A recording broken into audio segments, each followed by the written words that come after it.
Hi, I'm Jeff Meyer, and I'm going to be reading from my piece, Escape. After a frustrating attempt at teaching class via Zoom, I stepped out of my office and checked on how my own children were doing with distance learning.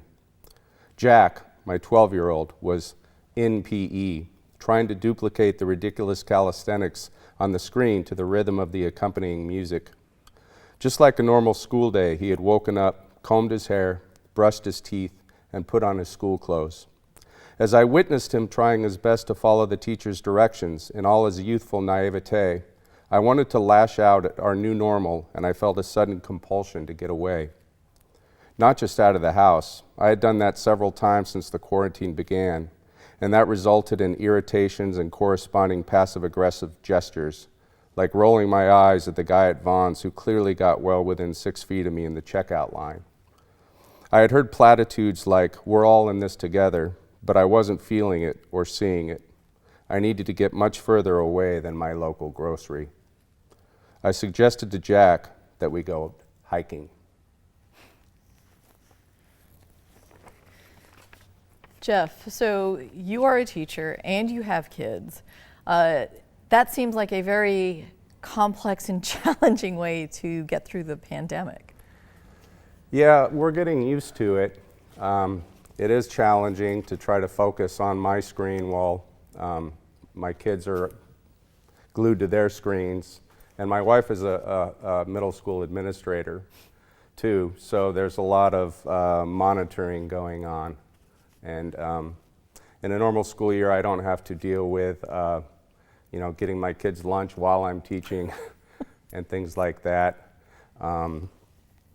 And monitoring to make sure that my kids aren't distracted and that they're actually doing what they need to do. It's been challenging. Well, I like the fact that you bring it up because not everyone is dealing with quarantine with children, and to imagine trying to do your full-time job while you're parenting with your kids in the house just seems like, an added complication. Yeah, although I'm really, really thankful that my kids are 10 and 12. I have friends with much younger children who can't self-monitor, so much and need a lot more help. So we're definitely fortunate in that respect to have older kids who know how to log onto Zoom and can pay attention, as difficult as it is to the words on of the teacher in the meeting. And your story, as the title implies, deals with an escape. Why did you want to kind of take that angle on dealing with the pandemic or looking at the pandemic for you? Well, it's interesting. I'm an introvert by nature, and so I told people, if there's going to be a global crisis, this is the one for me. I mean, I'm fine staying at home and reading and keeping to myself. But as time went on, I realized that even the most introverted part of me was needed to get out and break away from the status quo, and to run away. But also, when I made the title, I wasn't just thinking about breaking away from the status quo. I was thinking about escaping everything, escaping the dangers of quarantine and just everything, and waiting for something to come and somehow take us all away from this situation. Now, this project is referencing back to the Decameron, where it's characters from centuries ago dealing with the Black Death and the plague. How does it feel to you to kind of be able to look back through literature like that and see other people kind of struggling through something, if not the same, at least similar, and knowing that they survived, or that, do those stories kind of help you? Definitely they help me, especially one thing that I've lamented for a while is I've been a teacher for almost 23 years, and when I began, I didn't know what the internet was. We didn't have staff emails.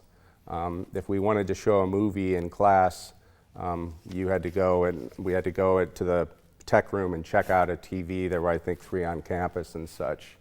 And so there's been a lot of positives technology-wise, but also in that time, I think with the advent of technology, literature has lost its place.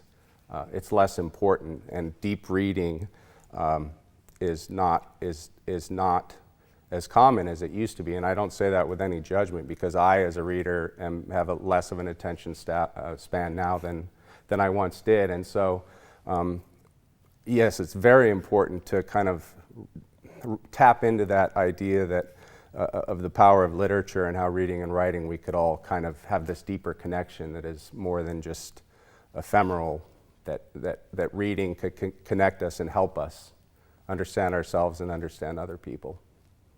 And this story, was this something that you wrote specifically for this project, or was this something you had been pondering before? I don't know that.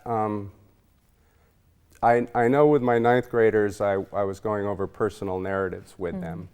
And you know, I really do feel sympathy for my students who are at home, and I thought the best curriculum would be to, I told them, I can't get to know you, especially because the vast majority of my students don't show their faces on screen.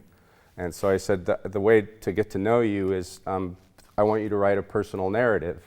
I usually do that with my ninth grade class, but I thought it would be a good exercise for me to write along with them, write a personal narrative along with them and share part of it with them, to show them that it's okay to be honest and, if I can use the word, brave in your writing, and admitting uncomfortable things about yourself, right? That putting it down in writing maybe can be therapeutic.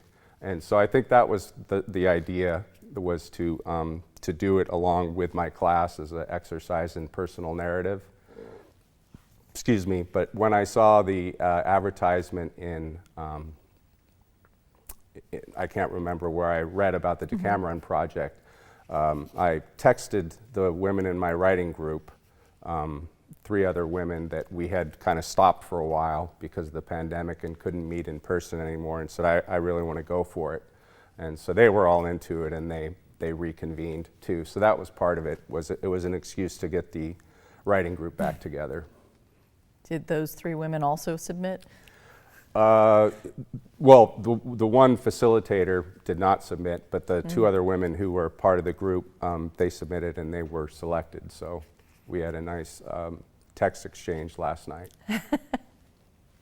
And has the writing been useful to you in helping you through the pandemic? Yeah, definitely. I enjoy music and writing and reading and cooking, right? And all these things are kind of introverted type of activities, and all of them have been, if I didn't have those, I think I'd really be in a bad spot. So yes, definitely writing has helped me. And that's kind of what I want to do, impart upon my students too, is that it's not just work. It's work, it's hard, but there's something nice that could come out of it. And how does it feel to be part of this group where 100 different voices are being gathered together to comment on one thing? The best way I could describe it is when I looked at the list of writers and saw this 100 core writers of the authors, I felt really, really happy to be part of something and really proud to be connected. That I'm part of this thing all over San Diego, but it's also becoming, from what I understand, a national thing because so many cities have it. Yeah, to be a part of that really does feel special. All right, I want to thank you very much for talking about your work. Thank you.